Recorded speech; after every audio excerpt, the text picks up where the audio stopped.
दर्शकवृन्द नमस्कार। हामी लकडाउन विशेष कार्यक्रममा रहेका छौं। म कार्यक्रम सञ्चालिका प्रमिला खतिवडा। दर्शकवृन्द, लकडाउन विशेष कार्यक्रममा आज हामी विशेष गरेर नेपालमा विद्युतीय सवारी साधनको अवस्था कस्तो रहेको छ र सरकारले पछिल्लो समय आर्थिक वर्ष 2077-78 को बजेटमा विद्युतीय सवारी साधनमा कर बढाउने निर्णय गरिसके व्यवसायीहरूको यस विषयमा प्रतिक्रिया, धारणा र सरकारवालाहरू यस विषयमा के भन्छन् भन्ने विषयमा केन्द्रित हुनेछौं। यसका लागि हामीसँग प्रत्यक्ष सम्पर्कमा नाडा अटोमोबाइल्स एसोसिएसन अफ नेपालका अध्यक्ष कृष्ण प्रसाद दुलाल जोडिसक्नु भएको छ। दुलालजी, स्वागत छ यहाँलाई। नमस्कार, धन्यवाद। हजुर, सरकारले बजेट मार्फत 2077-78 सालको बजेट मार्फत कर बढाउने, विद्युतीय सवारी साधनलाई कर बढाउने निर्णय गरेसँगै यहाँहरूको प्रतिक्रिया, धारणा चाहिँ कस्तो रहेको छ? हामीले पत्रकार सम्मेलन पनि आयोजना गर्यौं र पत्रकार सम्मेलन मार्फत पनि जानकारी गराइसकेका छौं। यो सरकारले नीति तथा कार्यक्रममा पनि र बजेटमा पनि विद्युतीय उपकरणका साथै विद्युतीय सवारी साधनलाई चाहिँ सहुलियत गरिनेछ भन्ने शब्दहरू पनि राखिएको थियो। त्यो र सुन्दा हामी अत्यन्तै हर्षित भएका थियौं। तर सबै कुरा अध्ययन गरिसकेपछि थाहा भयो कि विद्युतीय सवारी साधनमा धेरै अकल्पनीय रूपले भन्सार बढाइएको, अन्तशुल्क बढाइएको हामीले थाहा पायौं। त्यसैले हामीले यो सरकारलाई विरोध पनि गरेका छौं, सम्झाएका पनि छौं, सुझाव पनि दिएका छौं। तर यो अहिलेको परिस्थितिमा देश विद्युतको ऊर्जाबाट चल्ने सवारी साधनलाई चाहिँ सहुलियत दिने बेलामा यो उल्टो बाटो हिँडेको हो कि भन्ने हामीले महसुस गरेका छौं। र समग्र व्यवसायको तर्फबाट, समाजको तर्फबाट तपाईले देखिहाल्नुभयो, यो विरोध गर्ने एउटा चाहिँ यातायातका साधन प्रयोग गर्नेदेखि लिएर प्रयोग नगर्ने सम्म साधारण जनतादेखि लिएर संसद भवनसम्म पनि यसको विरोधको आवाजहरू गुन्जिएका छन् र सबैले विरोध गरेको छ। वास्तवमा यो गल्ती भएको हामीले महसुस गरेका छौं। सरकारले यो सुधार्छ र यो फिर्ता लिन्छ भन्ने हामीले विश्वास गरेका छौं। हजुर, नेपालमा अहिलेसम्म विद्युतीय सवारी साधनको अवस्था चाहिँ कस्तो रहेको छ? विद्युतीय सवारी साधनलाई सरकारले जब सहुलियत प्रदान गरेको थियो त्यति बेला विद्युतीय सवारी साधनहरू केही छुटपुट आउन थालेका थिए भने अहिलेसम्ममा आउने क्रम 1100 जति सवारी साधनहरू आइसकेका छन् हैन।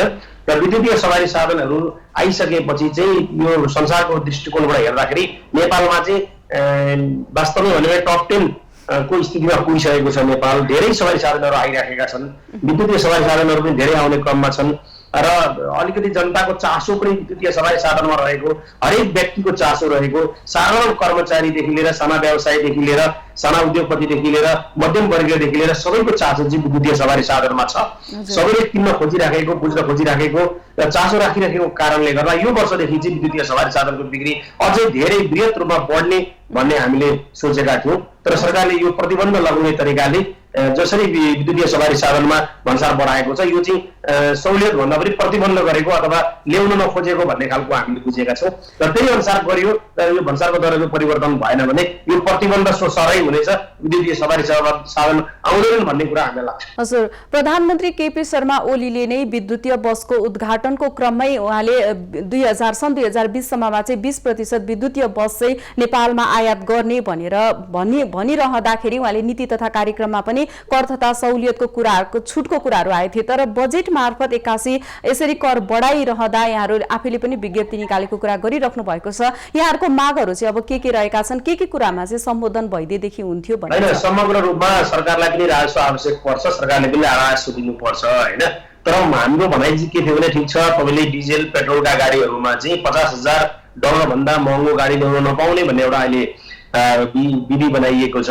त्यस्तै विद्युतीय सवारी साधनमा पनि यतिसम्मको सवारी साधन ल्यायो भने छुट पाउने अथवा कम भन्सार तिर्नुपर्ने, जति यथास्थितिमा तिर्नुपर्ने, जो पहिला तिरिराखेको थियो त्यति, र केही भन्दा ठूला सवारी साधन अथवा सरकारले भने अनुसार धनीले चढ्ने भनेर सरकारले जुन वर्गीकरण गरेको छ, धनी मानिसहरूले चढ्ने साधनमा चाहिँ अलिकति बढी भन्सार लगाएको भए हुन्थ्यो हैन। यहाँ त कस्तो भने सुरुदेखि नै 10% लागेको भन्सार चाहिँ अहिले तपाईँ 100 किलोवाट सम्मको सवारी साधनमा, विद्युतीय सवारी साधनमा 129.77% को वृद्धि हुन्छ हैन। जस्तै तपाईको 100 किलोवाटदेखि 150 किलोवाट सम्मको विद्युतीय सवारी साधनमा झन्डै 232% को वृद्धि हुन्छ हैन। त्यसैले 150 देखि तपाईको माथि वार्डमा चाहिँ त्योभन्दा माथि वार्डको विद्युतीय सवारी साधन ल्यायो भने 250% को वृद्धि हुन्छ। त्यसले गर्दा यो क्याटेगोरी सरकारले जुन गरेको छ यसलाई सबभन्दा कम क्याटेगोरी 100 वाटसम्मका 150 वाटसम्मकालाई चाहिँ अलिकति कम गरेर पहिलाकै यथास्थितिमा भन्सार गरेर अलिक ठुला सवारी साधनलाई अथवा सरकारले धनीहरूले चढ्ने भनेका सवारी साधनलाई मात्रै महँगो कर लगाएको भए हुन्थ्यो। तर यहाँ चाहिँ जिरोदेखि नै त्यो कर लगाएको कारणले यो चाहिँ तल्लो स्तरबाट जनताबाटै विरोध हुनुपर्ने कारण चाहिँ यो हो जस्तो मलाई लाग्छ। सरकारले बुझोस्, कर पनि असुल गरोस् र सर्वसाधारणलाई प्रयोग गर्नका लागि पनि सहजीकरण गरोस् भन्ने मलाई लाग्छ। हजुर, तेल तथा पेट्रोलियम पदार्थबाट चल्ने सवारी साधनलाई निरुत्साहित गर्ने सरकारको लक्ष्य विपरीत चाहिँ अहिले पुनः फेरि विद्युतीय सवारी साधनलाई कर बढाइरहँदा कस्तो म्यासेज जान सक्छ, कसरी लिनुहुन्छ यहाँहरूले? जस्तै यहाँले अब विद्युतीय सवारी साधन नआउने हो कि निरुत्साहित नै हुने हो कि भन्ने यस्ता कुराहरू पनि गरिराख्नु भएको छ नि। होइन, निरुत्साहित त पक्कै पनि निरुत्साहित हुन्छ। यो म्यासेज राम्रो गएन होइन। सरकारले राजस्व लिनका लागि 81 यसरी बढाउनु भन्दा व्यवसायीहरूसँग सल्लाह गरेर यति किलोवाटसम्मलाई तपाईँहरू यसरी सिफारिस गर्नुहोस् अथवा यसरी ल्याउनुहोस्, साना सवारी साधनहरू ल्याउनुहोस् होइन, मझौला सवारी साधनहरू ल्याउनुहोस् र चाहिँ देशमा चाहिँ विद्युतीय सवारी साधन पनि होस्, राजस्व पनि आओस्, जनताले पनि प्रयोग गर्न पाऊँ भन्ने खालको यो सबै कुरा मिलाएर गर्नुपर्नेमा 81 एकतर्फबाट सरकारले जुन लागू गरेको छ यसले चाहिँ सरकारले आफूले पनि महसुस गरिसकेको छ। किनभने यति ठुलो विरोध त अहिलेसम्म कुनै पनि भन्सार दर बढ्दामा भएको मैले थाहा पाएको थिइनँ। आफ्नो जीवनकालमा सबैभन्दा बढी विरोध भएको जनता स्तरबाट संसदमा कुरा उठेको होइन, पूर्व प्रधानमन्त्रीहरूले कुरा उठाएको, पूर्व अर्थमन्त्रीले कुरा उठाएको, पूर्व सचिवहरूले कुरा उठाएको, यति ठुलो विरोध भएको र यति ठुलो आवाज उठेको कुरा त अहिलेसम्म पनि मेरो जीवनमा मलाई थाहा थिएन होइन। त्यस्तै यो यति ठुलो सरकारले गल्ती गरेको छ। यसलाई चाहिँ अलिकति सुधार गरेर अलिकति हेरेर साना सवारी साधनहरूलाई चाहिँ सहुलियत गरेर जान सक्यो भने राम्रो हुन्छ। यसलाई चाहिँ सुधार्नुपर्छ। यो चाहिँ कहिलेकाहीँ मिस्टेक हुन्छ, ठुल्ठुला काम गर्दाखेरि साना साना कुराहरूमा मिस्टेक हुन्छ। सरकारले पनि बुझ्नुपर्छ यो गल्ती सुधार्नु ठुलो कुरो होइन। यो विद्युतीय सवारी साधनमा चाहिँ साना सवारी साधनहरूमा चाहिँ भन्सारको दरलाई पुरानै यथास्थितिमा राखेर ठुला सवारी साधनलाई अगाडि बढी लिएर अगाडि बढ्नुपर्छ। सरकारलाई हाम्रो यो सुझाव छ। यो चाहिँ सरकारले मान्नुपर्छ किनभने यो वातावरणसँग पनि जोडिएको कुरा छ होइन। यो आफ्नो देशमा ऊर्जा उत्पादन भएको ऊर्जाको कुरा पनि छ। अब विद्युतीय सवारी साधन अहिले भारतसँग चाहिँ हाम्रो सम्बन्ध त्यति राम्रो छैन, बिग्रिरहेको अवस्था छ। यो अवस्थामा भोलि नाकाबन्दी भयो भने पनि हामीलाई मूल्य भन्दा पनि गाडीको आवश्यकता पर्छ। विद्युतीय सवारी साधन भयो भने हामीलाई पेट्रोल डिजेलको लाइन लाग्नु पर्दैन। त्यो कुरा पनि बुझेर सरकारले निर्णय गर्नुपर्छ जस्तो मलाई लाग्छ। हजुर, पक्कै पनि पेट्रोलियम पदार्थलाई ल्याउनु भन्दा त पक्कै पनि हाम्रो देशको ऊर्जा उत्पादनलाई सदुपयोग गर्नुपर्ने छ। सरकारले प्रयोग गर्नलाई भनेर सुझाइ पनि रहेको छ। यस्तो अवस्थामा कर ल्याउँदाखेरि त पक्कै पनि व्यवसायीहरू त निरुत्साहित त होलान्। यो सर्वसाधारणको विद्युतीय बसमा आकर्षण चाहिँ कस्तो देखिएको छ? सर्वसाधारण त विद्युतीय बसमा आकर्षण छन्, तर व्यवसायीहरू आकर्षित हुनु पर्यो होइन। यहाँ चाहिँ कस्तो छ भने 300% भन्सार पनि लिने अनि आएपछि यहाँ लगानी गर्ने व्यवसायलाई पनि ब्याज बढी लिने होइन, 50% डिपोजिट गर्नुपर्ने, यस्ता यस्ता कुराहरू पनि छन् होइन। अग्रिम पेमेन्ट गर्नुपर्ने, डाउन पेमेन्ट गर्नुपर्ने, यस्ता यस्ता कुराहरू पनि छन्। कमसेकम भन्सार दर बढी लिइसकेपछि त यहाँ त कमसेकम लगानी सहज गरिदिनु पर्ने। एउटा विद्युतीय सवारी साधनलाई यहाँ सहजीकरण भयो, लगानीमा सहजीकरण भयो, लोन पायो भने नै उसले ल्याउन सक्छ, उसले व्यवसाय गर्न सक्छ अथवा आफ्नै उद्योग व्यवसाय चलाउन सक्छ अथवा आफूले प्रयोग गर्ने सवारी साधनहरू प्रयोग गर्न सक्छ। तपाईँ एउटा भन्नुहोस्, एकजना कर्मचारीलाई एउटा यथार्थका साधन चाहियो भने उसले खरिद गर्दा 50% डाउन पेमेन्ट गरेर कहाँबाट किन्न सक्छ? कमसेकम उसलाई 1% डाउन पेमेन्टमा बढीमा 10%सम्मको डाउन पेमेन्टमा कुनै यथार्थका साधन उपलब्ध गराउने हो भने अनि उसले किन्न सक्छ। तपाईँ भन्सार पनि बढी लिने अनि यहाँ पनि तपाईँलाई 50% डाउन पेमेन्ट गर्नुपर्ने अनि यहाँ पनि ब्याज महँगो हुने अनि कसरी चाहिँ यथार्थका साधनको विकास हुन्छ? यथार्थका साधन बिना कसरी देशको विकास सम्भव हुन्छ? आर्थिक चलायमान कसरी हुन्छ? उद्योग व्यवसाय कसरी सुरु हुन्छन्? एक ठाउँको ठाउँ कसरी पुग्छ होइन? यी सबै कुराहरू जोडिएका हुन्छन्। हेर्दाखेरि भन्सार दरको कुरा मात्रै हुन्छ, यथार्थका साधनको मात्रै कुरा हुन्छ, तर यथार्थका साधनले पिराउने कति व्यवसायमा कुनै कल्पनै गर्न सकिँदैन बिना यथार्थका साधन। तपाईँ भन्नुहोस्, एउटा टेलिभिजन सञ्चालन गर्नुहोस्, एउटा सञ्चार माध्यम सञ्चालन गर्नुहोस्, एउटा उद्योग सञ्चालन गर्नुहोस्, एउटा व्यवसाय सञ्चालन गर्नुहोस् अथवा कृषि फर्म सञ्चालन गर्नुहोस्, बिना यथार्थका साधन कल्पना गर्नु पनि सकिँदैन। यथार्थका साधन बिना सामान ल्याएर लगेर बेच्ने ठाउँसम्म पुर्याउनका लागि पनि हामीसँग यथार्थका साधन छैनन्। अब त्यो 300%सम्म तिरेर ल्याएको सवारी साधनबाट तपाईँले कुन सामान कहाँ लान सक्नुहुन्छ र कुन व्यवसायमा जान सक्नुहुन्छ र कुन व्यवसायमा प्रयोग गर्न सक्नुहुन्छ र तपाईँ नाफा कमाउने होइन। विद्युतीय सवारी साधन महँगो छ, आफ्नो ठाउँमा छ, त्यसमाथि कर लगाइदिएपछि त झन् धेरै महँगो हुने हो होइन। अब सरकारले भनेको छ चाहिँ तपाईँको यो बसहरूलाई सहुलियत गरिएको छ भनेर, तर सहुलियत भन्सारमा सहुलियत गरेको छ, यहाँ पनि लोनमा सहुलियत गरेको छैन। सार्वजनिक सवारी साधनहरूमा त अलिकति सहुलियत गर्नुपर्ने, लोनमा सहुलियत गर्नुपर्ने, आफैले सञ्चालन गर्नुपर्ने होइन। खालि व्यवसायहरूलाई गर्नुहोस् भन्ने, तर कहीँ सहुलियत नदिने अनि व्यवसायले नगरिदिएपछि हामीले विकास नहुने अब तपाईँले प्रधानमन्त्रीले उद्घाटन गरिसकेपछि कोही त सहुलियत भएको, कोही त सवारी साधन आयो। सरकारले प्राधिकरण बनाएर चाहिँ के अरे सवारी साधन खरिद गर्नु पर्यो, आफूले ल्याएर सञ्चालन गर्नु पर्यो, चलाएर देखाउनु पर्यो। नाफामा गयो भने अनि व्यवसायले पत्याउने हो रहेछ, जाने रहेछ भन्ने कुरा बुझिन्छ। एउटा साझा छ, त्यो साझा चलाउन नसकेर थन्किरहेको अवस्था छ। अनि अरूलाई चाहिँ तपाईँहरू ल्याउनुहोस् चलाउनुहोस् भन्ने, अनि कसरी व्यवसाय आफै जानी डुब्न त चाहँदैन। उसलाई त कुनै पनि सहजीकरण छैन, न चलाउन सहजीकरण छ, न रुटको सहजीकरण छ, न सडक दस्तुरमा सहजीकरण छ, न दर्तामा सहजीकरण छ, न भन्सारमा सहजीकरण छ, होइन कुनै कुरामा पनि सहजीकरण छैन। उसले ल्याएर यातायातका साधन कसरी चलाउँछ त्यो पनि बुझ्नुपर्छ सरकारले, र यो बुझेर आफैले सञ्चालन गरेर देखाउनुपर्छ जस्तो मलाई लाग्छ। हजुर, सरकारले पछिल्लो समय साझा यातायातको सहकार्यमा भौतिक तथा पूर्वाधार मन्त्रालयले पनि ल्याउने कुरा त गरिरहेको थियो, के भइरहेछ यो विषयमा केही थाहा छ हजुरलाई? अहिलेसम्म ल्याएर उद्घाटन गरियो, त्यस पछाडि थन्कियो होइन। अब कसरी थन्क्यो, कसले दिएको थियो, कहाँबाट ल्याएको थियो, किन ल्याएको थियो भन्ने कुरा यो सबै कुरा भन्न जाउँ होइन। अब यो कुरा सबै हामीलाई थाहा पनि हुँदैन। हाम्रो सरकारको खरिद प्रक्रिया पनि हामी सबैलाई थाहा भएकै कुरा हो। अब यसमा हामीले धेरै बोल्नु पनि राम्रो हुँदैन। तर मलाई के लाग्छ भने सरकारले जे कुरा भनेको छ आफैले प्राधिकरण सञ्चालन गरेर, यातायात सञ्चालन गरेर व्यवसायीलाई, जनतालाई सुख दिने गरी, व्यवसायलाई सार्वजनिक सवारी साधनमा पहुँच पुग्ने गरी राम्रोसँग यातायातका साधनको व्यवस्था गरिदियो भने सार्वजनिक सवारी साधन राम्रो भयो भने निजी सवारी साधनको आवश्यकता नै पर्दैन। निजी सवारी साधन यति धेरै यहाँ आइरहेका छन् भनेर भन्नै पर्दैन, किनभने हामीलाई त आफ्नो गन्तव्यसम्म जानका लागि असहज भएर मात्रै चाहिएको। एउटा काभ्रेबाट अथवा तपाईँको त्यहाँबाट काठमाडौँसम्म आउनका लागि मोटरसाइकल एउटा खरिद गर्दाखेरि त्यसलाई विलासिता भन्दा 100% भर्सा लगाइएको छ होइन। एउटा कृषकले सामान अर्को जिल्लासम्म लानका लागि प्रयोग गरिने सवारी साधनमा 300% भन्सार लगाइएको छ। त्यो कहाँसम्म जायज हो? अनि कृषि सामग्रीहरू उत्पादन भएका सामग्रीहरू त्यही फ्याँक्नुपर्ने अवस्था छ। भारतबाट आउने ट्रकमा डाइरेक्ट रोडबाट कालीमाटीसम्म आउन सक्ने, हाम्रो कृषकबाट चाहिँ एउटा जिल्ला अर्को जिल्लाबाट कालीमाटी आउन नसक्ने त्यो अवस्थामा हामी छौँ। किन भन्दाखेरि हाम्रो सवारी साधन महँगो छ, 300-400% तिरेको सवारी साधन लोन पाउँदैन, सुविधा छैन होइन, उत्पादन महँगो छ, अनि ल्याएर ठाउँसम्म पुर्याउन सकिँदैन, अनि त्यस पछाडि उत्पादन हुँदैन। त्योसम्म त हामीलाई समस्या छ। तर सरकारले कहाँ हेरेको छ? सिर्फ राजस्व हेरेको छ र भर्सा हेरेको छ। पछिल्लो समय 2-4वटा ठाउँमा चाहिँ चार्जिङ स्टेसन पनि निर्माण गरेको छ, तर व्यवसायीलाई नै आकर्षण गर्ने खालको नीति नियम छैन भन्नुभएको हो। होइन, व्यवसायीले आफैले पनि निर्माण गरेका छन् होइन, पूर्वाधारमा लगानी गरेका छन्, चार्जिङ स्टेसनहरू बनाएका छन्, सबै आफ्ना कम्पनीहरूका चार्जिङ स्टेसनहरू बनाएका छन्। यो सरकारले गर्नुपर्ने कुरा थियो, तर सरकारले त त्यो गरेन होइन।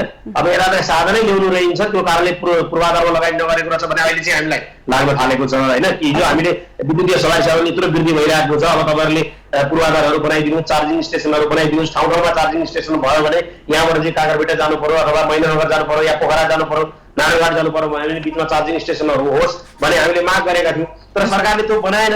व्यक्तिगत बरु व्यवसायीहरूले आफैले लगानी गरेर बनाए। त्यो किन रहेछ? सरकारले किन बनाएन भन्दा यो भन्सार लगाउनु पर्ने रहेछ, प्रतिबन्ध गर्नुपर्ने रहेछ भन्ने बुझ्यौँ हामीले आज। अब प्रतिबन्ध गरेको त चार्जिङ स्टेसनको आवश्यकतै रहेन नि।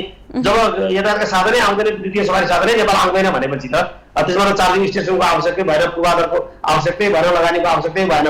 अब सरकारले सार्वजनिक सवारी साधन ल्याउनु पर्यो भन्दैछ। अब सार्वजनिक सवारी साधन ल्याएर कहाँ चार्ज गर्ने हो? चार्जिङ स्टेसनै छैन होइन, पूर्वाधारै छैन, बनाएको छैन।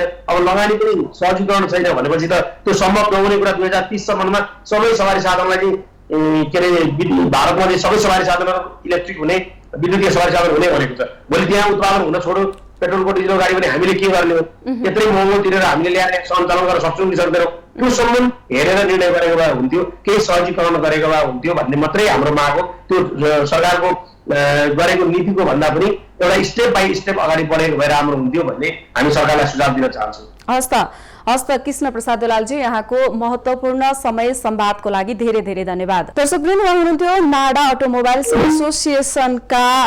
एसोसिएसन अफ नेपालका अध्यक्ष कृष्ण प्रसाद दुलालजी। पछिल्लो समय सरकारले विद्युतीय सवारी साधनमा कर बढाइसके यतिखेर व्यवसायीहरू आन्दोलित भएका छन्। जुन कर बढाएको छ सो कर चाहिँ सरकारले फिर्ता लिनुपर्छ भन्ने पक्षमा हुनुहुन्थ्यो। यस विषयमा हामीलाई उहाँले जानकारी गराउनुभयो।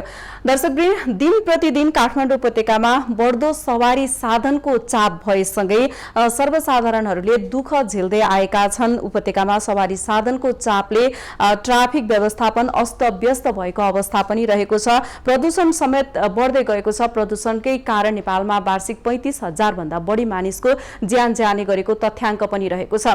भारत लगायत अन्य नर्वे जस्ता देशहरूले चाहिँ विद्युतीय सवारी साधन चाहिँ आयात गरेर पेट्रोलियम पदार्थबाट चल्ने सवारी साधन विस्थापित गर्ने रणनीति ल्याइरहँदा नेपालमा भने बजेट मार्फत सरकारले नै विद्युतीय सवारी साधनमा कर लगाउने नीति राखेसँगै अर्थविदहरू चाहिँ के भन्नुहुन्छ र उहाँहरूको प्रतिक्रिया के रहेको छ भन्ने विषयमा जोडिन चाहन्छु। यसका लागि हाम्रो प्रत्यक्ष सम्पर्कमा अर्थविद हजुर धन्यवाद नमस्ते। हजुर, पछिल्लो समय सरकारले बजेट मार्फत नै विद्युतीय सवारी साधनमा कर लगाउने निर्णय गर्सँगै यतिखेर व्यवसायीहरू असन्तुष्ट हुनुहुन्छ।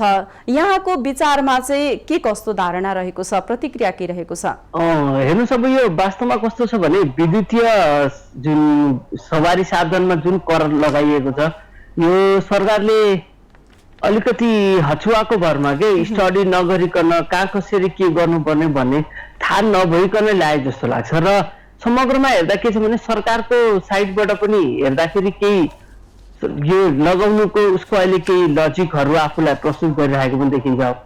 किन भन्दाखेरि धेरै अब यहाँ कस्तो भयो भन्दाखेरि सरकारले के चाहिँ गर्नुपर्छ भन्दा करै नलगाउनु पर्ने भन्ने पक्षमा त म होइन, तर सरकारले के गर्नुपर्थ्यो भन्दाखेरि विद्युतीय सवारीहरूको पनि क्लासिफिकेसन गर्नु पर्थ्यो कि कुन चाहिँ सर्वसाधारण जनताको लागि एकदम अति आवश्यक गाडी हो, कुन चाहिँ हामी यो लग्जरियस गुड्समा पर्छ, अति विलासिताको गुड्स सामानहरूमा पर्छ। यो कुरा चाहिँ डिफाइन गर्न सकिएको भएदेखि सरकारले त्यो बेसमा चाहिँ लगाउनै पर्छ। जस्तो समग्रमा विद्युतीय सवारीमा लगाउनु हुँदैन भन्ने चाहिँ होइन, लगाउनु पर्छ। किन भन्दाखेरि महँगा गाडीहरू आउँदाखेरि त त्यहाँनिर त्यो महँगा गाडीहरूको लागि त केही ट्याक्स लगाएर भए पनि हाम्रो देशबाट पुँजी पलायन हुनबाट त बचाउन सकिन्छ नि। त्यो त एउटा पाटो छँदैछ सरकारको साइडमा पनि। तर त्यसमा के भयो भने सरकारले चाहिँ अहिले समग्रमा होलसेल इलेक्ट्रिसिटीको गाडीहरू भनेको छ। अब बिस्तारै उहाँ सरकारले चाहिँ यो बेसिक एकदम लो क्लासको अथवा सर्वसाधारण जनताको लागि हुने खालको सवारी साधनहरूमा चाहिँ ट्याक्स जेरो नै बनाउनु पर्ने हुन्छ। त्यो भएर अलिकति विरोधाभास जस्तो देखिरहेछ कि यसमा। हजुर, जस्तो सरकारले चाहिँ प्रोत्साहन गर्नुपर्ने ठाउँमा चाहिँ हामीलाई निरुत्साहित गर्ने खालको लिएर आयो। जस्तो कर बढाए सँगसँगै हामीलाई चाहिँ भारी मात्रामा घाटामा जाने भयो भन्ने व्यवसायीहरूको भनाइ छ नि त। पक्का पनि यो कुरा त हुन्छ। सरकारले अब यस्तो कोरोनाको यस्तो पेन्डेमिक सिचुएसनमा, यस्तो गाह्रो सिचुएसनमा प्रत्येक व्यवसायीलाई बचाउनु पनि सरकारको दायित्व हुन्छ। व्यवसायीहरूलाई चाहिँ इग्नोर गरेर व्यवसायीहरूलाई चाहिँ उनीहरूले लग्जरी मात्र किन्यो भनेर व्यवसायीहरूले चाहिँ उहाँहरूले चाहिँ के देशको लागि उहाँहरूले ठुलो कन्ट्रिब्युसन गर्नुभएको छ नि। इलेक्ट्रिसिटीको जुन भेहिकलमा यति ठुलो इन्भेस्टमेन्ट पनि गर्नुभएको छ, यति धेरै त्यही सेक्टरमा रोजगारी सृजना भइरहेछ। हेर्नुहोस्, त्यो बेलामा चाहिँ उहाँ बचाउनु पर्नेमा ठ्याक्कै एकैचोटि के भयो, अनएक्सपेक्टेडली बजेटमा के भइदियो भन्दाखेरि इलेक्ट्रिसिटी भेहिकलमा ट्याक्स धेरै इम्पोज भइदियो। त्यसमा के भएको छ भने भर्खरै मात्र अब मात्र त्यसको डिस्क्रिप्सन आइरहेछ कि हामीले घरमा बाल्ने इन्डक्सनमा होइन, साधारणमा होइन भन्ने कुरा आइरहेछ। तर झट्ट कानुनी रूपले बजेटले त्यस्तै क्लियर गरिरहेको अवस्था छैन। हेर्नुहोस्, हामीले क्लियरली भन्नुपर्छ कि लग्जरी खालको एकदम हाइली सोफिस्टिकेटेड गाडीहरू जुन चाहिँ धनी वर्गले मात्र प्रयोग गर्छ त्यहाँ मात्र हामीले पेट्रोलियम गाडी भन्दा चाहिँ अलिक कम हैन, तर ट्याक्सी लगाउनु पर्छ। त्यसले गर्दा के हुन्छ भने केही हदसम्म भए पनि देशको पुँजी पलायन हुनबाट बच्छ र सरकारलाई पनि राजस्व सङ्कलन हुन्छ। सरकारले साइडमा यसरी सोच्ने हो। तर अब हामी साधारण जनताको साइडबाट हेर्ने कसरी हो भन्दाखेरि देशमा हेर्नु त यति धेरै पेट्रोल र के छ भन्दाखेरि डिजेलको कन्जम्सन भएको छ। अनि डिजेलको कन्जम्सन, पेट्रोलको कन्जम्सन, इलेक्ट्रिसिटीको भेहिकल हामीले गर्ने हो भने त हामीले वास्तवमा निर्यात गर्न नसके पनि त आयातको प्रतिस्थापन त हुन्छ नि। भनेको मतलब इम्पोर्टलाई सब्स्टिट्युट त गर्न सकिन्थ्यो नि त। यो कुरा सरकारले अगाडि नीति तथा कार्यक्रममा भन्दै पनि बजेटमा आएर यसरी ट्याक्स लगाउनु भनेको चाहिँ एउटा साइडबाट चाहिँ के दिन्छ भन्दाखेरि अझै पनि सरकार चाहिँ पेट्रोलियम प्रोडक्टहरूलाई नै जस इम्पोर्ट गर्नलाई जति धेरै ल्याउनलाई नै अझै धेरै देखिन्छ कि भन्ने पनि भान हुन्छ। तर अर्को साइडबाट सरकारको साइड हेर्यो भने पुँजी पलायनबाट पनि बचाउनलाई सरकारले केही गरेको हो कि भने पनि देखिन्छ हैन। यसको दुईटै विरोधाभास खालको यो ट्याक्स सिस्टम देखिरहेछ यसमा। भनेपछि यहाँको विचारमा सरकारले ट्याक्स लगाउँदाखेरि चाहिँ विलासिताका लग्जरी टाइपको किसिमका बसहरूमा लगाउनु पर्यो र सार्वजनिक बसहरू जो सर्वसाधारण जनताहरूले युज गर्छन् उनीहरूलाई चाहिँ यस्ता किसिमकोलाई चाहिँ लगाउनुहुन्न भन्ने यहाँको धारणा हो।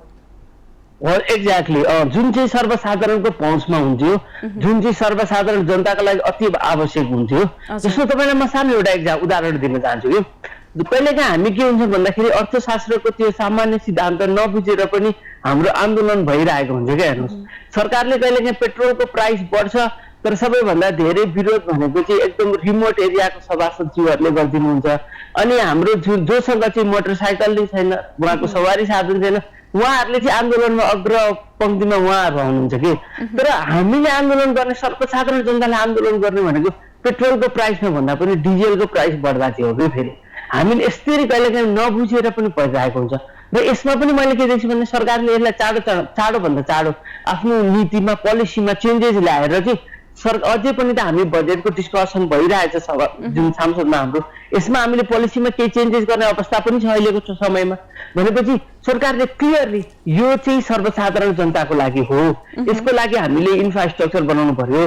जनताले चढ्ने खालको जुन सार्वजनिक यातायात छ, जुन इलेक्ट्रिकल भेहिकल छ, यसलाई त ट्याक्स छैन कि उसले सब्सिडी दिनुपर्छ।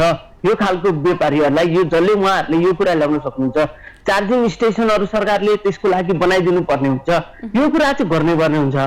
तर अब तपाईँ फेरि अब जस्तो त्यही भनेर हामीले फेरि एकदम लग्जरी गाडीहरू छ जसको चाहिँ इलेक्ट्रिक भेहिकल भन्ने अनि हाइब्रिड भन्ने ल्याएर इलेक्ट्रिकको नाम मात्र छुवाएर फेरि त्यसमा चाहिँ धेरै हामी व्यापार गर्न थाल्यौँ भने त त्यो त सरकारको साइडबाट पनि त सरकारले सोच्नु त परिहाल्यो नि।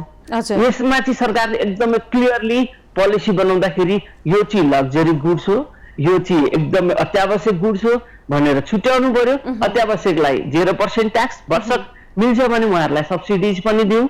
यदि जुन चाहिँ लग्जरी गुड्स छ यो चाहिँ एकदम हाइली सोफिस्टिकेटेड हो, इलेक्ट्रिक भेहिकल भए पनि अथवा हाइब्रिड भए पनि दुईटै एकदम सफिस्टिकेटेड हो भने त्यसमा चाहिँ ट्याक्स लगाउनु पर्छ भन्ने मेरो मान्यता हो। हजुर, जस्तो पछिल्लो समयकै कुरा गर्दाखेरि कोरोना भाइरसले गर्दाखेरि यतिखेर सीमा क्षेत्रमा नाकाबन्दी छ, तथापि अत्यावश्यक वस्तुहरू त आइरहेको छ। यसअगाडि सीमा विवादका कुराहरू पनि आइरहेका छन्।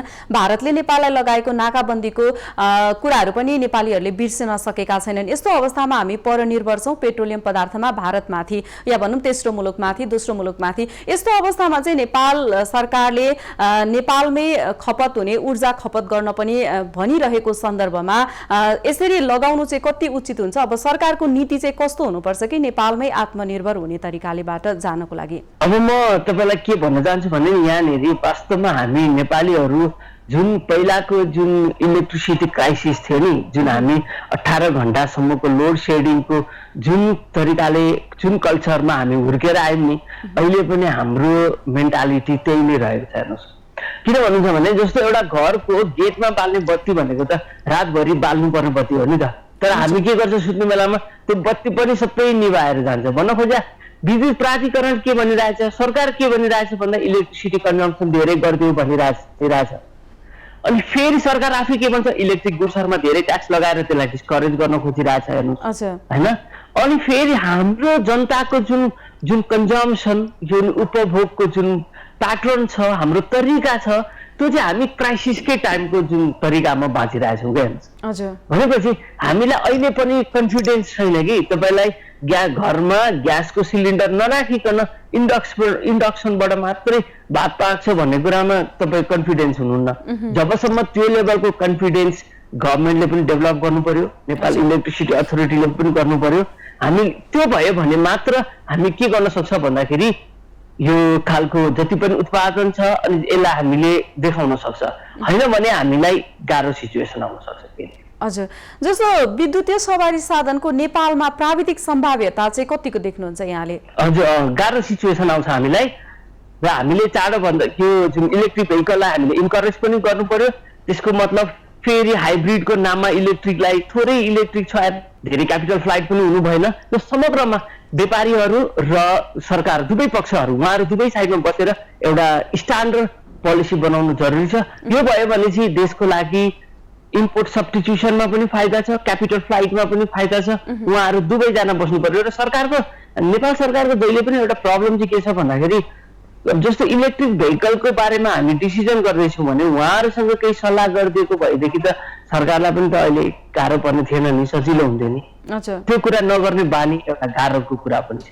अब चाहिँ यस विषयमा नेपाल सरकार र निजी क्षेत्रको चाहिँ के विषयमा सहकार्य हुन जरुरी छ जसले गर्दाखेरि चाहिँ नेपाल आत्मनिर्भर बन्न सकोस्? नेपाल आत्मनिर्भर हुनको लागि चाहिँ अब के गर्नु पर्यो भन्दाखेरि नेपालले सबै सेक्टरमा आत्मनिर्भरताको कुरा ल्याउनुपर्छ क्या। हेर्नुहोस्, यो इलेक्ट्रिसिटी कन्जम्सनलाई बढाउने मात्र कुरा होइन कि हामी एग्रिकल्चरदेखि लिएर अहिले हेर्नु न हाम्रो के भइरहेछ, आयातित तरकारीहरू चाहिँ तपाईँले समाचारमा हेरिराख्नु भएको छ। आयातित तरकारी हाम्रो भान्सामा छ, हाम्रो देशमा फलेको तरकारीहरू कुहिएर फाल्नु परिरहेछ। खोइ त हाम्रो फुड सेक्युरिटीको व्यवस्था खोइ त, हामी खाद्यान्न सुरक्षा खोइ, हाम्रो ट्रान्सपोर्टेसन खोइ। सरकारले यत्रो धेरै कृषि क्षेत्रलाई यो प्रमोट गरेर बजेट ल्याएको छ। यो बजेटको लागि कृषि क्षेत्रको अहिले मार्केटिङ गर्ने स्ट्राटेजी के? हामी अब लकडाउनको कारणले अब भोकै मर्नेछ, गरिबी बढ्नेछ, यो बेलामा रोजगारीको ल्याउने प्रोग्रामहरू तपाईँ रोजगारी यति आउँछ मात्र भन्ने छ, आउने ठाउँहरू हामी आफै बन्द गरिरहेछ। हेर्नुहोस्, इलेक्ट्रिसिटी कन्जम्सन गरिदियो भने पो हामीले जति इलेक्ट्रिसिटी भयो हाम्रो आन्तरिक कन्जम्सनहरू के जति धेरै हामीले खर्च गर्ने खालको वातावरण बनायो भने पो त्यही अनुसारले हामीले के गर्न सकिन्छ भन्दाखेरि अर्थतन्त्र चलायमान हुन सक्छ। त हामी कन्जम्सन गर्न नदिने, कन्जम्सन रोकिदिने होइन, सकिन्छ भने त वास्तवमा भन्यो भने लग्जरियस इलेक्ट्रिक भेहिकलहरूलाई पनि सस्तोमै दिए देखेर हाम्रो किन यसले गर्दा त अर्थतन्त्र चलायमान हुन चाहिँ सक्छ, हुनमा अझै जोड दिन्छ। तर यसको गाह्रो मैले अघिदेखि भनिरहेको छु, क्यापिटल फ्लाइट मात्र यसको ठुलो प्रब्लम हो। यसरी समग्रमा हाम्रो के कृषिमा, स्वास्थ्यमा र दोस्रो कुरा तपाईँलाई सबैभन्दा इम्पोर्टेन्ट कुरा के भन्न चाहन्छु भने नि यो दुनियाँको जुनसुकै देशहरू, जुनसुकै जतिसुकै पुँजीवादी राष्ट्र भए पनि शिक्षा, स्वास्थ्य र जुन हाम्रो ट्रान्सपोर्टेसन छ नि, यातायातको व्यवस्था छ नि, यो चाहिँ जुनसुकै देशमा पनि सरकारी छ। हेर्नुहोस्, सरकारको कन्ट्रोलमा छ के। हाम्रो मात्र एउटा देश हो, न हामीसित शिक्षा छ, न स्वास्थ्य छ, न ट्रान्सपोर्टेसन पनि छ। हामी सरकारको एउटा बस पनि छ, चलाउँदैन। हेर्नुहोस्, ट्रेनको कुरा त कुरै छोडिदिनु। हेर्नुहोस्, तपाईँ जुनसुकै देशमा पनि यो तीनटा कुरा चाहिँ सरकारको अन्डरमा आउनुपर्ने हो। यदि आजसम्म सार्वजनिक यातायातको साधनहरू चाहिँ सरकारको अन्डरमा थियो भने आज हामी इलेक्ट्रिक भेहिकलमा ट्याक्स लाग्यो भनेर डिस्कसन गर्नुपर्ने कुरै थिएन। किन जुन जुन लग्जरी ट्याक्स हुन्थ्यो त्यहाँ लगाइदियो न, जसले तिर्न सक्थ्यो उसले मात्र चलाउँथ्यो, तिर्न नसक्नेले चलाउँदैन थियो। त हामीले त्यसमा धेरै टाउको दुखाउनु पर्ने कुरा पनि हुने थिएन। यही सरकारले सुरुदेखि गरेको गल्तीको कारणले आज फेरि यो कुरा दोहोरिरहेछ। हस् त अधिकारीज्यू, यहाँको महत्त्वपूर्ण विचारको लागि धेरै धेरै धन्यवाद। दर्शकवृन्द, नेपालमा विद्युतीय सवारी साधनलाई जोड दिनुपर्छ भन्ने विषयमा केन्द्रित भएर हामीले अर्थविद ज्ञानेन्द्र अधिकारीज्यूसँग कुराकानी गर्यौं। दर्शकवृन्द, छिमेकी मुलुक भारत लगायत चीन लगायत धेरै देशले समय सीमा तोकेरै विद्युतीय सवारी साधनमय बनाउने घोषणा गरिरहेको बेलामा नेपाल सरकारले समेत विद्युतीय सवारी साधनलाई जोड दिने नीति तथा कार्यक्रममा बताएको थियो। यसअगाडि प्रधानमन्त्री केपी शर्मा ओली आफैले पनि विद्युतीय सवारी साधनमा जोड दिने बताइरहँदा पछिल्लो समय 2077-78 सालको नीति तथा कार्यक्रममा भने बजेट मार्फत विद्युतीय सवारी साधनलाई फस्टाउन नदिएको हो कि भन्ने भान भएको छ। विद्युतीय सवारी साधनलाई 80% सम्म करको दायरा तोकेपछि यतिखेर व्यवसायीहरू पनि चिन्तित देखिएको छ। मुलुकमा विद्युतीय सवारी साधनको प्रयोग बढाउन सरकारले विद्युतीय सवारी साधनमा भन्सार कर तोकेको छ भने अन्य करबाट भने मुक्त गरेको छ। नेपालमा वायु प्रदूषण लगायत अन्य प्रदूषणबाट वातावरणलाई बचाउन विद्युतीय सवारी साधनको भूमिका के हुन्छ भन्ने विषयमा केन्द्रित भएर कुराकानी गर्न गइरहेका छौं। यसका लागि हाम्रो प्रत्यक्ष सम्पर्कमा वातावरणविद राजन थापा हुनुहुन्छ। थापाजी, स्वागत छ यहाँलाई। नेपालमा वायु प्रदूषण लगायत अन्य प्रदूषणबाट बच्नको लागि चाहिँ के हुन सक्छ? अब नेपालको कुरा गर्दाखेरि अब हामी सबै नै पहिलादेखि नै भनिरहेको छौँ होइन, अब प्रदूषण काठमाडौँ अब ठुलो अब सहरको रूपमा देखिन्छ र प्रदूषित सहरको भनेर धेरै चित्रित गरिएको छ। र एनुअली नेपालको कुरा गर्दाखेरि नेपालमा वर्षेनी लगभग 23,000-24,000 मान्छेहरू चाहिँ मरिरहेको भन्ने कुरा आइरहेको छ वायु प्रदूषणको कारणले गर्दाखेरि। र र अब हामीले यो स्थितिलाई लिँदाखेरि हामीले सकभर वायु प्रदूषण कम गर्नको लागि हुन सक्ने उपायहरूको अवलम्बन गर्नुपर्ने हो होइन। तर यसपालिको बजेट, यो फिस्कल इयरको बजेटलाई हामीले आधार मान्ने हो भने यसपालि यो वर्षको फिस्कल इयरको बजेट चाहिँ खासै प्रदूषणलाई नियन्त्रण गर्नेतर्फ भन्दा पनि प्रदूषणलाई बढाउनेतर्फ चाहिँ गएको हेर्न सकिन्छ। जस्तै कोभिड-19 को अवस्थामा फ्युलको तर्फबाट गाडी लिँदाखेरि चाहिँ अब यो काठमाडौँबाट देखियो भने थुप्रो न्युजहरू अगाडि आएको छ।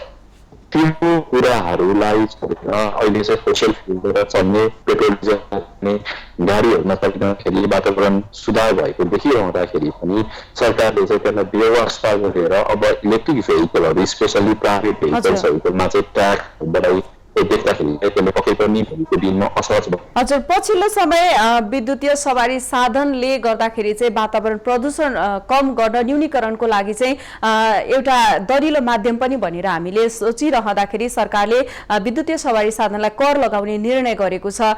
यसलाई हामीले कसरी लिन सक्छौँ? अब विद्युतीय सवारी साधनलाई चाहिँ कसरी जोड्न सक्छौँ? जस्तो अब हामीले हेर्दाखेरि दुईवटा आधारबाट हामीले हेर्नुपर्छ। जस्तो नेपाल सरकारले एउटा पब्लिक र एउटा प्राइभेट भेहिकलको लागि भनेर ट्याक्सको मापदण्ड छुट्याएको छ होइन। अब जस्तो यो पहिला 2015 सन् 2015मा जुन नेपाल सरकारले आफैले बनाएको नीति भन्दा चाहिँ अहिले पछिल्लो समयमा आएर नीतिमा परिवर्तन भएको देख्न सकिन्छ। अब पहिलेको नीतिलाई हामीले आधार मान्ने हो भने पब्लिक भेहिकललाई 1% मात्रै चार्ज लिने होइन, यो इम्पोर्ट ट्याक्स त्यति लिने र प्राइभेट भेहिकलहरूलाई 10% लिने भनेर आएको थियो। तर अहिले यो वर्षको फिस्कल इयरको बजेटलाई हामीले हेऱ्यौँ भने पब्लिक भेहिकलको खासै कुरा गरेको छैन, तर प्राइभेट भेहिकल स्पेसली निजी सवारी साधनहरू, इलेक्ट्रिक निजी सवारी साधनहरूमा चाहिँ ट्याक्स वात्तै बढाइएको छ। जसमा चाहिँ पहिला 10% थियो, त्यसमा चाहिँ अर्को भ्याट 13% जोड्दाखेरि लगभग 23% मात्रै थियो भने त्यो 10% नै बढेर 40% हुन आएको छ। त्यसले गर्दाखेरि अब यो सामाजिक सञ्जालहरूमा पनि धेरै कुरा आएको छ। अब योभन्दा मभन्दा अगाडिको वक्ताले भन्नुभएको थियो होइन, लग्जरियस कारमा लगायो एक हिसाबमा ठिकै पनि त हो नि भन्ने कुरा गर्नुभयो, तर त्यो ठिक होइन।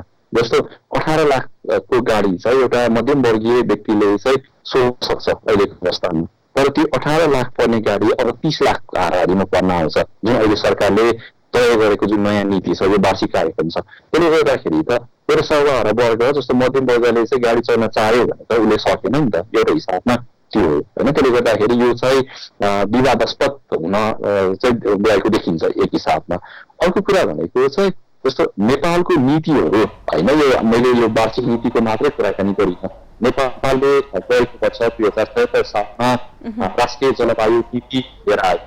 त्यस्तै अर्को नेपाल सरकारकै न्यून कार्बन विकासको एउटा बाटो हिसाबमा एउटा डकुमेन्ट तयार गरिसकेको छ।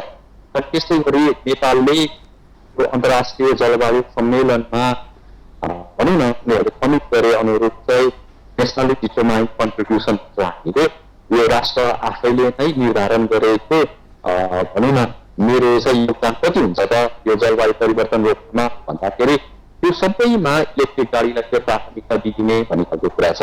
अझ जुन यो एनडिसी मैले जुन भर्खर भने त्यसमा त 2020% सवारी साधन चाहिँ विद्युतीय गाडी बनाउने, त्यस पछाडि 2050सम्ममा 50% यो पेट्रोल डिजलमा हुने डिपेन्डेन्सीलाई घटाउने भनेर त्यो खालको प्रावधानहरू उनीहरूले राखेको छ। तर अहिले सरासरी यो नीतिलाई आधार मानेर हेर्दाखेरि त यो त आफैमा बाजीमा आयो नि त। त्यसले गर्दाखेरि यो चाहिँ तत्काल सरकारले फिर्ता लिनै पर्छ। किन भन्दाखेरि हामीले अहिले नेपालको सवारी साधनलाई हेऱ्यौँ भने लगभग 78% मोटरबाइक छ, त्यस पछाडिको सेकेन्ड नम्बरमा 12% देखि 18%को हाराहारीमा कारहरू छ। भने पछाडि समग्रमा जति यो प्राइभेट भेहिकलहरू चढ्छ, भोलि उनीहरूले मोटरबाइकबाट कारमा जान चाहन्छ भने किन प्रदूषित हुन्छ त? इलेक्ट्रिक गाडी चढ्यो भने झन् राम्रो हो नि त, वातावरणलाई पनि राम्रो हो नि त। हामीले अहिले तत्कालको रूपमा चाहिँ पैसा बाहिर जान नदिन अथवा चाहिँ लग्जरियस गाडी चढ्नले चाहिँ पैसा तिर्नुपर्छ भन्ने कुरामा गऱ्यौँ, तर त्यसले वातावरणमा पारेको प्रत्यक्ष प्रभावको कुराहरू होइन, त्यसले राम्रो वातावरण बनाइरहेको कुराहरू त्यतिले किन ध्यान जाँदैन? अर्कोतर्फ चाहिँ नेपालले वार्षिक रूपमा चाहिँ तेल भित्याउँदाखेरि कति पैसा बाहिर जान्छ त्यो कुरामा किन हिसाब हुँदैन? त्यहाँ पनि त चर्केल छ नि त। 28 रुपियाँ पर्ने के भन्छ पेट्रोल चाहिँ 96 रुपियाँमा बेचिरहँदाखेरि चाहिँ पैसा घटाउनु पर्छ है, वैज्ञानिक रूपमा पैसा घटाउनु पर्छ भन्दाखेरि कोभिड-19 चाहिँ हामीले पैसा लगाएको छौँ, त्यसले गर्दाखेरि अहिले हुन सकिँदैन भनेर ओइल निगम आफैले भनिरहेको हुँदाखेरि यो चाहिँ सरासरी पैसा बाहिर जाँदाखेरि केही पनि नहुने, तर इलेक्ट्रिक गाडीमा चाहिँ जुन वातावरणमैकै सवारी साथ हो त्यो लिँदाखेरि चाहिँ पैसा बाहिर गयो भनेर चिन्तित हुनु यो चाहिँ आफैमा भनौँ हास्यास्पद कुरा हो। जुन पछिल्लो समय वातावरण प्रदूषणकै कारण चाहिँ मानिसहरूको चाहिँ म्याक्सिमम धेरैजनाको ज्यान जाने पनि गरेको छ र यसबाट बचाउनको लागि र विद्युतीय सवारी साधनमा जोड दिनको लागि चाहिँ सरकारको यो पछिल्लो निर्णय चाहिँ फिर्ता लिनुपर्छ, के छ भनाइ हजुरको?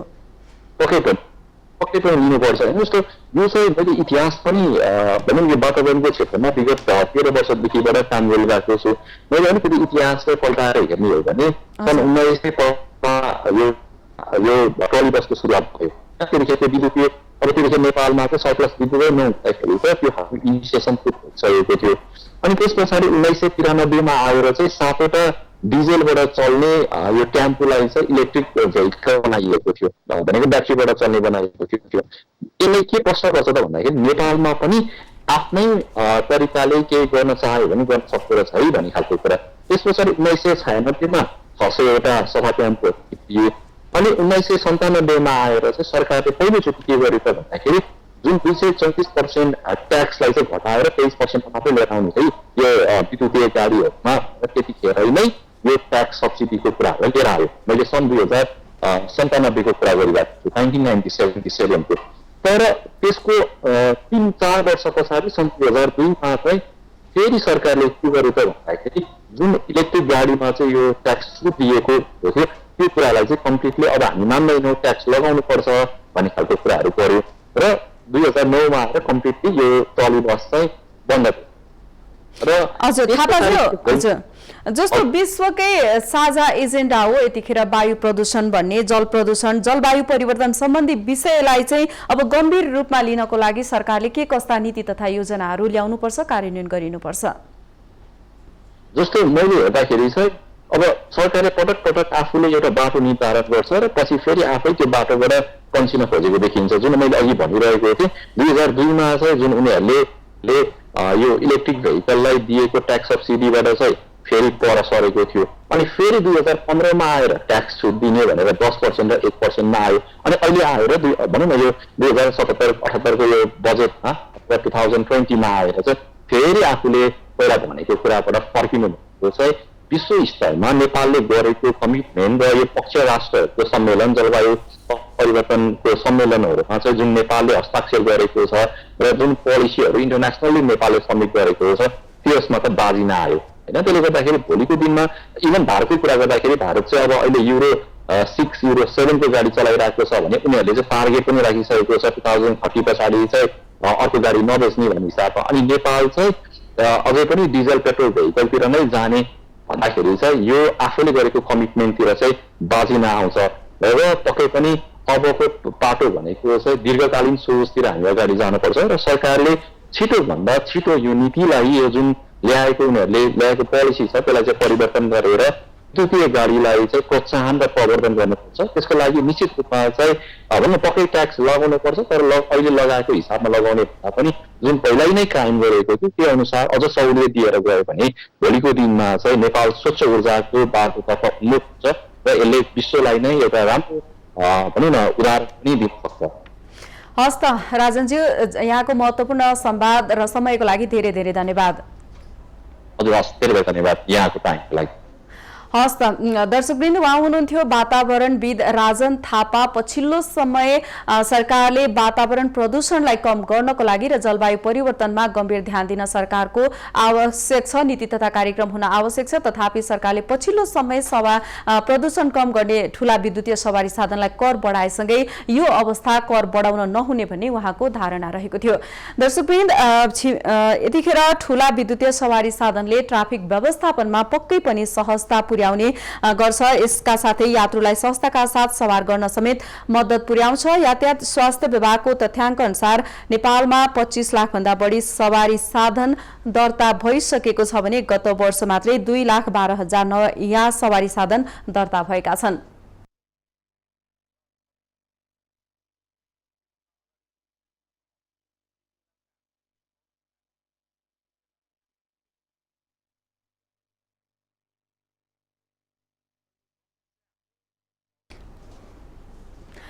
दर्शकवृन्द, ठूला विद्युतीय बसमा साना सार्वजनिक सवारी साधन भन्दा 7 गुणा बढी यात्रु बोक्ने क्षमता हुन्छ। उपत्यकामा देखिएको ट्राफिक समस्या समाधानका निम्ति साना सवारी साधनलाई विस्थापन गर्दै ठूला सवारी साधनलाई प्राथमिकता दिनुपर्ने हुन्छ।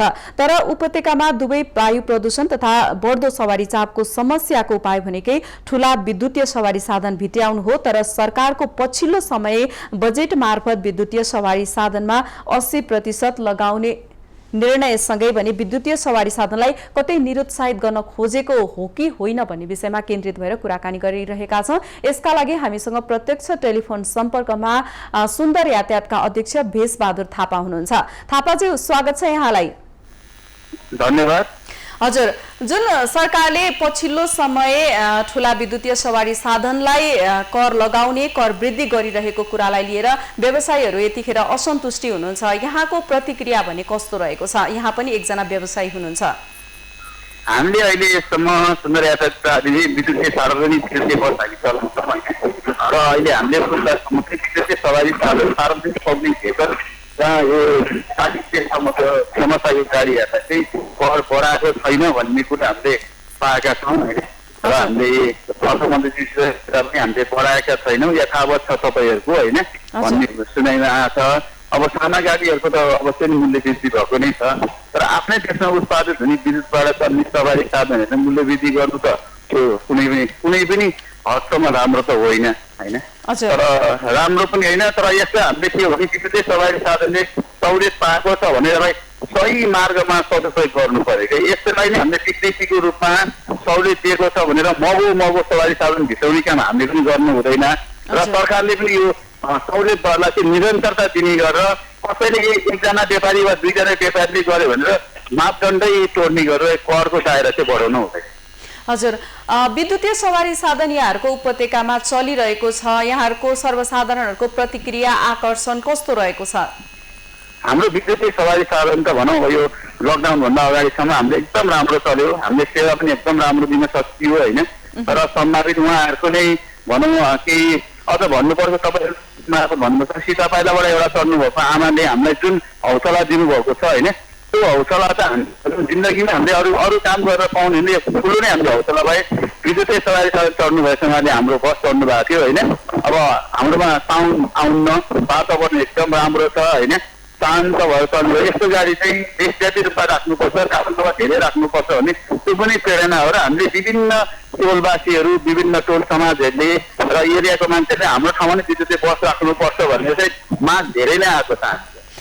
पछिल्लो समय यहाँहरू आफैले पनि विद्युतीय बस नेपालमै उत्पादन गर्न भनेर लागि पर्नु भएको छ। यसबाट सर्वसाधारणहरूलाई राहत के हुन्छ? यहाँहरूको प्रक्रिया कहाँसम्म पुगेको छ?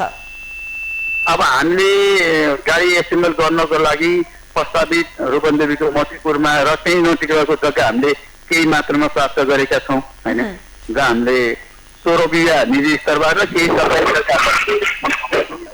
तर हाम्रो इन्जिनियरिङ कामहरू त्यहाँ सम्पन्न भइसकेको छ।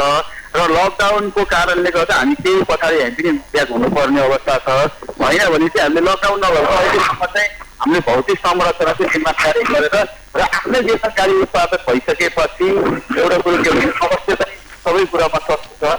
नेपाल सरकारले अरू गर्न नसके पनि आफ्नै देशमा गाडी कुनै एसेम्बल गरेर सञ्चालन गर्न इच्छा भयो भने चाहिँ त्यसमा चाहिँ नेपाल सरकारले जम्मा 1% मात्र ट्याक्स लगाएको छ क्या। त्यो पनि एउटा विद्युतीय सवारी साधन नेपालमा एसेम्बल गरेर सञ्चालन गर्न सक्ने वा फोहोर उत्पादन गर्न सक्ने एउटा देशमा चाहिँ ठुलो टेवा पुगेको छ। अब विद्युतीय सवारी साधनलाई प्रोत्साहन गर्न सरकारको नीति तथा कार्यक्रम कस्तो हुनुपर्छ, सुझाव के रहेको छ? सुन्दै हुनुहुन्छ? हेलो, सरकारले विद्युतीय सवारी साधनमा जोड दिनको लागि के कस्ता नीति तथा कार्यक्रममा समावेश गरिनुपर्छ, कार्यान्वयन गरिनुपर्छ, के रहेको छ? अब अहिले विद्युतीय सवारी साधन सार्वजनिक पब्लिक भेहिकल चलाउन र ठुलो मात्राको सवारी साधनहरू चलाउने र ठुलो यात्रु बोक्न सक्ने गाडी चलाउने भनेर बजेट भाषणमा पनि सुनियो। यो बजेट भाषण त आज मात्र सुनिएको होइन कि आजभन्दा अगाडिको 2टा बजेट भाषणमा पनि यो कुरा सुनिएको थियो होइन। हाम्रो भनाइ के भने बजेटमा पुस्तिकामा लेख्दा मात्र हुँदैन, यसलाई छिटोभन्दा छिटो कार्यान्वयन पनि आउनु पर्यो। जसरी उहाँले पब्लिक भेहिकललाई सकारात्मक भन्नुभएको छ, चार्जिङ स्टेसन हामी सकारात्मक गरेर अगाडि बढ्छौँ भन्नुभएको छ, अनि के अरे ब्याङ्किङ प्रोसेस पनि हामी सरल गरिदिन्छौँ भन्नुभएको छ होइन। त्यस्ता कुराहरू उहाँले जति बोल्नु भएको छ बोलेको कुरा छिटोभन्दा छिटो कार्यान्वयन आयो भने हाम्रो देशमा विद्युतीय सवारी साधन अवश्य बढ्ला होइन। तर उहाँहरूले फेरि जनतालाई आकर्षण बढाउन र केही सानो विद्युतीय सवारी साधनलाई कर बढाउनको निमित्त र पुस्तिकामा मात्र लेख्ने योजनाले अगाडि बढ्नु भएको छ भने त यो अवश्य अगाडि जाँदैन, यतिमै सीमित हुन्छ होइन। उहाँहरूले बोलेको र किताबमा लेखे अनुसार छिटोभन्दा छिटो चाहिँ गर्नुपर्छ। विद्युतीय सवारी साधनको सम्भाव्यता नेपालमा चाहिँ कस्तो छ? प्राविधिक रूपमा, भौतिक रूपमा, पूर्वाधारको रूपमा कस्तो रहेको छ? अब सुन्नुहोस् न, विद्युतीय सवारी साधन हाम्रो देशमा सञ्चालन गर्न चाहिँ यति राम्रो सरल छ कि पहिला भनिन्छ कि विद्युतीय बसले तान्दैन कि यात्रु बोकेर हिँड्न गाह्रो हुन्छ कि भन्ने थियो। मलाई पनि स्वयं त्यही थियो होइन, पहिला हामीले विद्युतीय बस ल्याएर नचलाउँदासम्म। अनि त्यो बिचमा हामीले विद्युतीय सवारी साधन ल्याएर चलाइसकेपछि यतिसम्मको हामीले अनुभव बटुल्यौँ कि 70 जना 80 जनासम्म हाम्रो गाडीले क्यापेसिटी गाडीले बोकेर हिँड्नसम्म राम्रो तान्दो रहेछ, सेवा त्यतिकै दिन सक्छौँ। अब हाम्रो गाडी जतिले काठमाडौँ उपत्यकामा दिनभरि सेवा दियो भने 4000 को इन्धन खर्च हुन्छ होइन। त्यो 4000 को इन्धन त विदेशी हो नि, त्यो पैसा त्यो विदेशी पैसा पनि त हाम्रो विद्युतीय सवारी साधनले आफ्नै देशमा खपत भएको छ, आफ्नै देशमा उत्पादित विद्युतबाट गाडी चल्छ। यस्तो प्रमुखहरू विद्युतीय सवारी साधन हाम्रो नेपालमा चलाउन एकदम सहज छ होइन। अब तत्कालको लागि चार्जिङ स्टेसन नभएकोले गाउँ गाउँतिर जान अलिक गाह्रो नै भएको होला, तर यो सहरी एरियामा विद्युतीय बस चलाउन एकदम उत्तम छ। हजुर, पक्कै पनि सरकारले पनि चार्जिङ स्टेसन बनाएको छ, यहाँहरू आफैले पनि बनाउनु भएको छ। विद्युत महसुल कतिको फरक पर्ने रहेछ? हो, मैले हजुरलाई अघि पनि भने नि विद्युतीय सवारी साधनमा उहाँले बजेट भाषणमा यति दर तोक्छौँ अथवा मन्त्री स्तरले यति तोक्छौँ भनेर भन्नुहुन्छ। तर अहिलेसम्म उहाँले कागजी रूपमा विद्युतीय सवारी साधन चार्जिङ स्टेसनमा चाहिँ राति खेर जाने बत्ती 10 बजेदेखि बिहान 5 बजेसम्म बत्ती खेर जान्छ। हाम्रो पावर ब्याङ्कको रूपमा विद्युत खपत के अरे राखिरहने एउटा भट्टी हामीका नभएको अवस्थामा पनि उहाँहरूले हामीलाई नर्मल 10 रुपियाँ 50 रुपियाँ पर युनिट लिनुहुन्छ कि विद्युत प्राधिकरणले हामीसित होइन। उहाँ हो, मैले अहिले भने यहाँलाई उहाँले भाषण गर्ने बेलामा 4 रुपियाँ 50 पैसा भन्नुहुन्छ, 5 रुपियाँ भन्नुहुन्छ। भाषणमा 5 रुपियाँमा सीमित छ र कार्यान्वयनमा चाहिँ 10 रुपियाँ 50 पैसा हो। यो कुरा चाहिँ तत्काल सम्बोधन भयो भने विद्युतीय सवारी साधन चलाउन सजिलो हुन्छ। उहाँले बोलेको कुरा व्यवहारमा लागू हुनु पर्यो, बोलेर मात्र भएन व्यवहारमा तत्काल लागू हुनु पर्यो। व्यवहारमा बोली कुरा 5 रुपियाँ भन्नु भने एउटा 10.5 रुपियाँको बिल त अहिले सुन्दर यातायात प्राधिकरणले हामीले चलाइरहेको गाडीमा नि पर युनिट 10.5 रुपियाँ पैसा तिर्नु पर्ने भएको छ। भन्नुहोस् तपाईँले नै सरकारले बोली र व्यवहारमा कति फरक? हजुर, हस् त थापाजी, जानकारीको लागि धेरै धेरै धन्यवाद। हस् त, धन्यवाद। मलाई चाहिँ आफ्नो केही कुरा राख्न दिनुभयो, म यहाँ र विशेष धन्यवाद। दर्शकवृन्द, उहाँ हुनुहुन्थ्यो सुन्दर यातायातका अध्यक्ष भेषबहादुर थापा। पछिल्लो समय सरकारले संसदमा प्रस्तुत गरेको आगामी आर्थिक वर्ष 2077-78 को बजेटमा विद्युतीय सवारी साधन आयात गर्दा लाग्ने भन्सार र अन्तःशुल्क दरमा व्यापक वृद्धि गरेको छ। यस विषयमा व्यवसायीहरू पनि असन्तुष्ट रहेका छन्। देशलाई वातावरण प्रदूषण र जलवायु परिवर्तनबाट बचाउनको लागि र देशलाई आत्मनिर्भर बनाउन विद्युतीय ऊर्जा उत्पादनलाई खपत गर्नको लागि चाहिँ विद्युतीय सवारी साधनमा छुट दिनुपर्नेमा सरकारको पछिल्लो निर्णयले भने व्यवसायीहरू असन्तुष्टि देखिएका छन्। दर्शकवृन्द, हामी लकडाउन विशेष कार्यक्रममा छौं, हेर्दै रहनुहोला माउन्टेन टेलिभिजन। नमस्कार।